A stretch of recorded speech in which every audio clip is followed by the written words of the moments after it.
La industria del anime latino tiene muchas obras maestras. El Chavo Animado, Metegol o Los Pulentos, por ejemplo. Existe una, sin embargo, de la que poca gente habla y que no voy a mentir, yo mismo había olvidado hasta hace poco. Héroes Verdaderos. Me sorprendí cuando recogí aquella caja de película de segunda mano. Súbitamente la existencia del filme me cayó como una revelación. Era extraño. La había reproducido incontables veces en mi infancia y sin embargo apenas era capaz de recordar detalles mínimos. Un sentimiento de duda me surgió. Al fin y al cabo, no era la primera vez que redescubrí alguna pieza de mi niñez que recordaba como totalmente diferente y que resultaba ser bastante menos épica. Pero me decidí, tomé el disco con añoranza y empecé a buscar la película en internet porque ya no tengo dónde reproducir DVDs.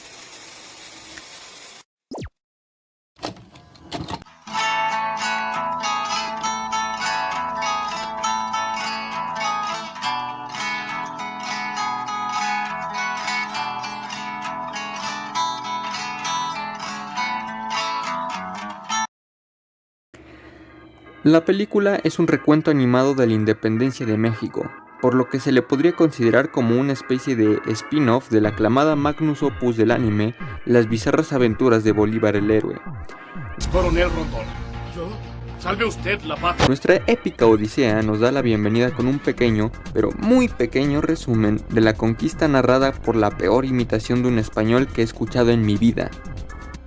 1492. Joder, coño, ¿qué haréis? La premisa es clara desde el minuto 1. Españoles malos, indios buenos. Ok, sé que es una película para niños y que es inevitable caer en ideologías delirantemente simplistas cuando se trata del tema de la conquista y sus consecuencias. No espero un profundo análisis histórico de esto, pero cuando digo que el conflicto es demasiado simplón, digo que lo es incluso en estándares de una película infantil. Hacer una obra histórica o con pretensiones históricas es un trabajo de por sí más difícil que el de hacer una obra convencional, sobre todo en el tiempo de la democracia y libertad, donde cualquier forma de ver el mundo anterior al siglo XIX es tratada de alienígena. Algunos logran hacerlo de forma sublime y otros terminan haciendo bodrios. Héroes Verdaderos caen más o menos en medio, pero ya expandiré en esto más adelante. Solo es una aclaración que me gustaría que el espectador tuviera en cuenta. Después de ese resumen sobre el nacimiento de la Nueva España, somos presentados con nuestros protagonistas, Carlos y Mixcoatl, un criollo y un indígena respectivamente, así como el abuelo, Tajatzin, Tonantzin y Jama, un mestizo que será importante para la trama más adelante. Sí, una de las cosas que no había mencionado es que Héroes Verdaderos no se enfoca realmente en los personajes históricos de este periodo, por más que estén en la portada, sino en los susodichos personajes ficticios, al menos durante la primera mitad del filme. Esto podría considerarse un desmotivante, pero honestamente creo que fue la mejor decisión. Los llamados héroes de la independencia, sobre todo aquellos de la primera etapa, son figuras más bien obscuras y de las que poco se sabe. Asimismo, es casi imposible retratarlas sin caer en alguna controversia o simplificación, por lo que concentrarse en el habitante promedio de la Nueva España parece una dirección mucho más sensata. Veamos cómo se desarrollan los acontecimientos.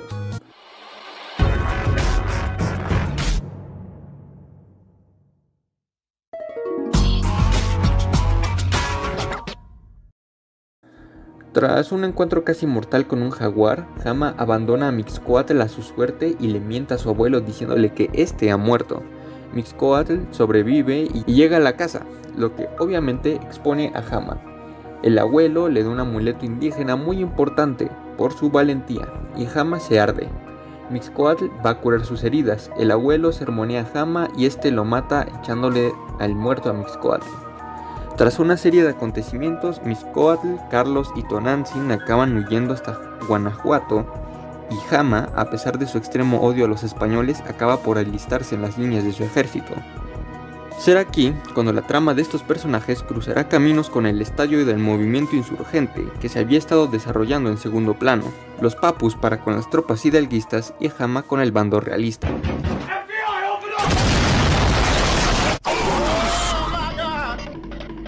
¿Recuerdan cómo hace poquísimo tiempo dije que concentrarse en los personajes originales había sido la mejor decisión?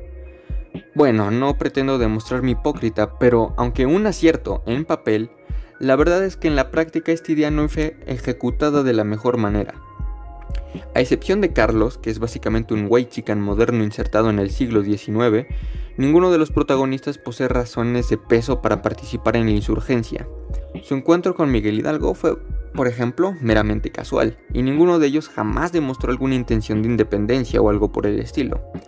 Esto habría tenido algo más de sentido si la obra hubiera hecho claro que todos ellos estaban ahí por conveniencia, pero más tarde la historia pretende que ellos tuvieron ideales revolucionarios todo este tiempo, lo cual lleva momentos algo graciosos. Y su independencia dejará de existir.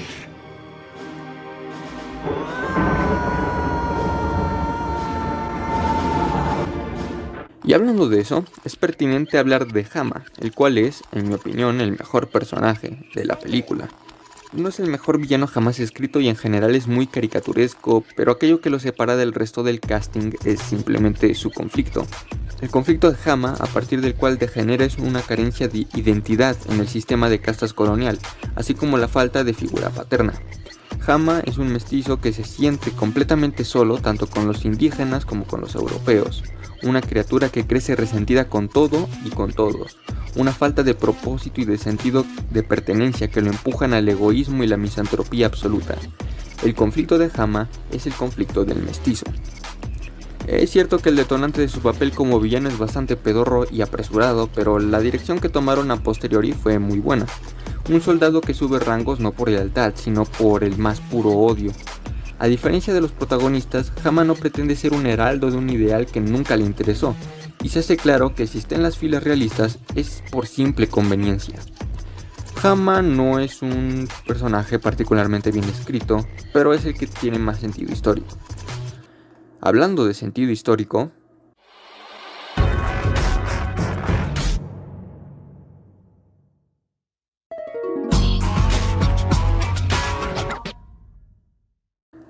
tras la disolución del movimiento hidalguista, las riendas de la insurgencia caen en las manos del personaje histórico mejor retratado en la historia de héroes verdaderos, Giga-Chad Morelos.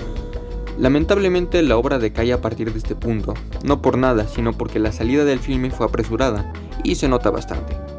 Al grano, capitán. ¡Al grano! Sí, esa frase resume bastante bien la dirección que tuvo esto.